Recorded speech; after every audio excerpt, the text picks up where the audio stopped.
ಸೊಕ್ಕು, ಗಾಂಚಲಿ, ಸಿಟ್ಟು, ಅಗ್ರೆಸಿವ್ನೆಸ್ಸು ಎಲ್ಲ ಮೈಗೂಡಿಸ್ಕೊಂಡು ಬಿಟ್ಟಿದ್ದೀರಾ. ಯಾರಾದರೂ ನಿಮಗೆ ಬುದ್ಧಿವಾದ ಹೇಳೋಕ್ಕಾಗುತ್ತಾ? ಬೇರೆಯವ್ರು ಬೇಡ, ನಿಮ್ಮ ಅಪ್ಪ ಅಮ್ಮ ಬುದ್ಧಿವಾದ ಹೇಳಿದ್ರೇ ಅದನ್ನು ಅವಮಾನ ಅಂತ ತಿಳ್ಕೊಳ್ಳೋರು ನೀವು. ಯಾವಾಗಲೂ ಆ್ಯಟಿಟ್ಯೂಡ್ ಅಂತಿರ್ತಿರಲ್ಲ. ಅಳಿ ಒಂದು 50 ರೂಪಾಯಿ ಇದ್ರೆ ಫೋನ್ ಪೇ ಮಾಡು, ಮಚ್ಚ ಒಂದು 100 ರೂಪಾಯಿ ಇದ್ರೆ ಸಾಲ ಕೊಡು ಅಂತ ಇನ್ನೊಬ್ರ ಮುಂದೆ ಕೈ ಚಾಚಿ ಬೇಡ್ತಿರಲ್ಲ. ಅವಾಗ ಇಲ್ದಿರೋ ಈ ನಿಮ್ಮ ಆ್ಯಟಿಟ್ಯೂಡು, ನಮ್ಮ ತಪ್ಪಲ್ ರಾಜನ ಹತ್ರ 2 ಬುಕ್ಗಾಗೋಷ್ಟು ಬಾಕಿ ಉಳಿಸ್ಕೊಳ್ಳೋವಾಗಿಲ್ದಿರೋ ಈ ನಿಮ್ಮ ಆ್ಯಟಿಟ್ಯೂಡು ಯಾವನಾದ್ರೂ ಬುದ್ಧಿವಾದ ಹೇಳಕ್ ಬಂದಾಗ ಬಂದ್ಬಿಡುತ್ತಲ್ಲ. ಈಗ ನಿಮಗೆ ಬಿಸಿ ರಕ್ತ, ಅದಕ್ಕೆ ಹಿಂಗಾಡ್ತಾ ಇದ್ದೀರಾ. ಆದ್ರೆ ನಿಮ್ಮ ಬ್ಯೂಟಿ, ಈ ನಿಮ್ಮ ವಯಸ್ಸು, ಈ ನಿಮ್ಮ ಟೈಟ್ ಗ್ಲೋಯಿಂಗ್ ಸ್ಕಿನ್ನು, ಈ ಜೋಶು ಗೇಜು ಇದೆಲ್ಲ ತುಂಬಾ ದಿನ ಇರಲ್ಲ. ಈಗ ನಾವು ತಿಂತಾರೋ ಫುಡ್ಗೆ, ಉಸಿರಾಡ್ತಾರೋ ಗಾಳಿಗೆ ಬಹಳ ಬೇಗ ಇಲ್ದೇ ಇರೋ ರೋಗ ಎಲ್ಲ ಬಂದ್ಬಿಡ್ತವೆ. ಅವಾಗ ಹಿಂಗಾಡಕ್ಕಾಗಲ್ಲ. ಸೊಕ್ಕೆಲ್ಲ ಮುರಿದು ಹಾಸಿಗೆ ಹಿಡಿತೀವಿ. ಅವಾಗ ನಾವು ಯಾರನ್ನ ಅಯ್ಯೋ ಅನ್ಸಿರ್ತೀವಿ ನೋಡು, ಅವ್ರಂತಾರೆ ಕೈಕಾಲ್ ನೆಟ್ಟಗಿದ್ದಾಗಿ ನನ್ನ ಮಗ ಅದೇನು ಮೆರೆದಾಡಿದ್ನಪ್ಪ ಅಂತ.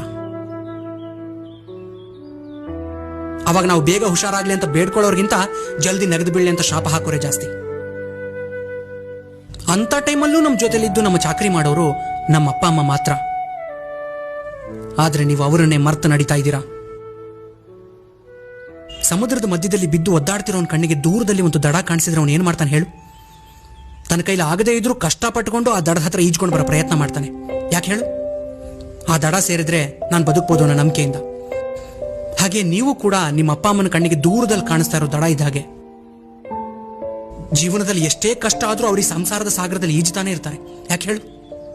ಮುಂದೊಂದು ದಿನ ಈ ದಡ ನಮಗೆ ಆಶ್ರಯ ಕೊಡುತ್ತೆ ಅನ್ನೋ ನಂಬಿಕೆಯಿಂದ.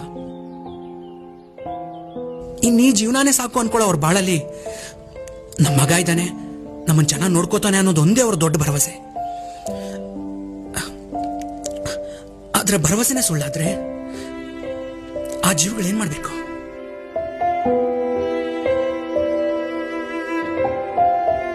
ಬದಲಾಗ್ರು.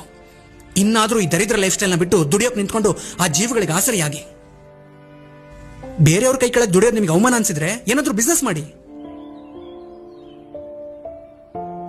ಲಾಸ್ ಆಯ್ತಾ ಆಗ್ಲಿ, ಆದ್ರೆ ಆ ಲಾಸು ನಿಮ್ಗೊಂದು ಹೊಸ ಪಾಠ ಕಲಿಸಿರುತ್ತೆ.